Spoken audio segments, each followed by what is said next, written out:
सभी का सत्य और अद्भुत की श्रृंखला में स्वागत है।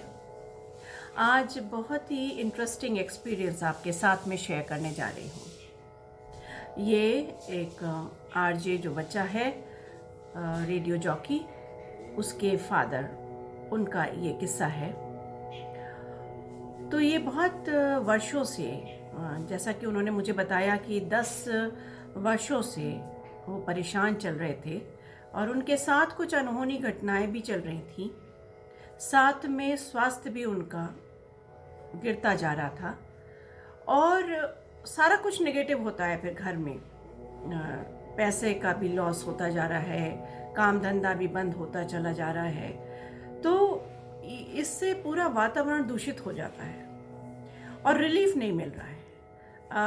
वो कई तांत्रिकों के पास जा चुके थे, बहुत पैसा उन्होंने गंवा दिया था, पंडितों के पास जा चुके थे, कई उपचार उन्होंने हर तरीके का उपचार किया। पूरे भारतवर्ष में वो हर मंदिर में वो गए, जहाँ जहाँ भी उनको बताया गया, दरगाह पे, पर उन्हें आराम नहीं मिला।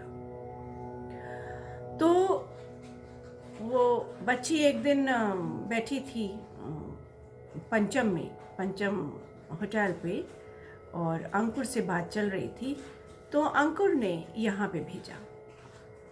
जब वो यहाँ पे आए तो मैंने उनसे बात की और उनके फादर को बुलाया और वो बैठे ही थे, आके मेरे से बात चल रही थी, पर अभी उनकी मेरी बात पूरी नहीं हुई थी। मैं उनकी भी पूरी बात नहीं समझ पाई थी कि एकदम से वो हाइपर हो गए और उन्होंने चीखना शुरू कर लिया। हाथ पैर उनके हिलने लगे, जोर जोर से तालियां बजाने लगे, यहाँ तक कि जो लोग आसपास बैठे थे वो भी घबरा गए, डर गए। तो मैंने उनको फिर शांत किया और मैं समझ गई कि ये कुछ आत्माएं हैं जो इन्हें को परेशान कर रही हैं और इनका सेशन होना है। और फिर मैं सेशन की तरफ उनको लेके गई और मैं बोलूं उससे पहले वो चीखने लग के जाते, यहाँ तक कि वो सेशन की चेयर से उठकर नीचे बैठ गए और अपना सर जोर जोर से ज़मीन पर पटकने लगे और हाथों को भी जोर जोर से ज़मीन पर टैप करने लगे। थोड़ी देर के बाद में फिर मैंने उनको चेयर पे बिठाया, सेशन शुरू किया स्पिरिट रिलीज का। और हैरानी की बात यह है कि वो ब्राह्मण, पूजा पाठी इंसान, हनुमान जी को मानने वाला व्यक्ति, उनका साधक, कुछ मुस्लिम आयात पढ़ने लगे तो हैरानी होगी, ताज्जुब होगा, क्योंकि वो तो उन्होंने कभी उसका अध्ययन भी नहीं किया और वो धड़ाधड़ अंदर से या अली करके वो जोर जोर से बोलने लगे। खैर, पहला सेशन सफल हुआ, उनको थोड़ा आराम मिला और मैंने उनको बताया कि ये एक सेशन में समाप्त होने वाला सिस्टम नहीं है और आपको 2-4 सेशन में आना पड़ेगा।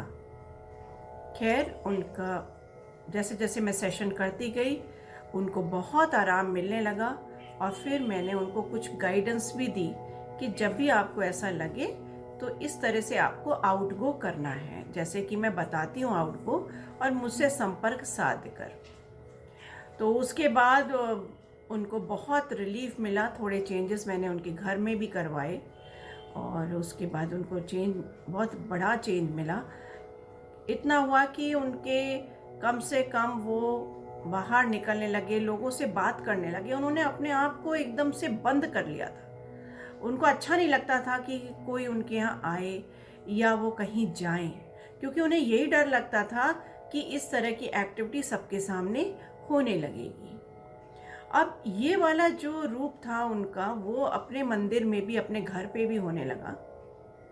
तो मैंने उनको बताया कि कैसे रिलीज करते हैं। धीरे धीरे सब चीज़ ठीक होने लगी और बहुत दिन से वो मेरे पास नहीं आए हैं, पर मैं उम्मीद करती हूँ कि बहुत अच्छी कंडीशन में वो आ गए। उन्होंने लेवल 1-2 भी सीखा, जिससे कि एनर्जाइज हो पाते हैं, और फिर उस बच्ची की शादी भी हो पाई, कुछ अच्छी चीज़ें घर में घटित होने लगीं, और फिर उन्होंने अपनी शॉप को भी खोला।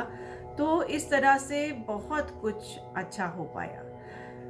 देखिए, जब ये नेगेटिव हम होते हैं तो नेगेटिविटी किसी भी तरह की एब्जॉर्ब कर लेते हैं। नेगेटिव यानी नेगेटिव, लाइक अट्रैक्ट्स लाइक, यानी जिस भी अवस्था में हम होते हैं वही अवस्था हम ब्रह्मांड से इनवाइट करते हैं, और फिर हमें रिवर्स एक प्रोसेस करना पड़ता है अगर हमें ठीक होना है। तो इसमें रेकी बहुत बड़ा रोल प्ले करती है। तो जो रेकी हीलर होते हैं वो कम अफेक्टेड होते हैं, और जो निरंतर रेकी करते रहते हैं, जो छोड़ते नहीं है रेकी, तो वो ना तो बीमार पड़ते हैं और ना ही नेगेटिव एनर्जीज को अट्रैक्ट करते हैं, क्योंकि उनके प्रोसेस में 3 चीज़ें बहुत आवश्यक हैं। एक रेकी रोज करना, चक्रस की हीलिंग करना, और आउट गो प्रोसेस। ये 3 प्रोसेस को रेकी हीलर नियमित जब करता रहता है तो वो बहुत ही शक्तिशाली होता है। तो इस तरह हो जाता है, और पर इसका उपचार भी है, हर जगह संभव नहीं है। तो भ्रमित जगह मत जाइए, और बहुत सारा पैसा आप जो तांत्रिकों को और पंडितों को देते हैं, इंश्योर करिए कि कुछ अच्छा हो, वरना स्पिरिट रिलीज के सेशन ये बहुत ही कामयाब सेशंस हैं, और इन 99% तो मैं कहूँगी कि ये सिद्ध होते हैं। इसी के साथ आज यहीं पे विराम लेते हैं, और आप सब खुश रहिए, प्रसन्न रहिए, पॉजिटिव रहिए, अच्छा सोचिए, अच्छा करिए और मस्त रहिए। धन्यवाद।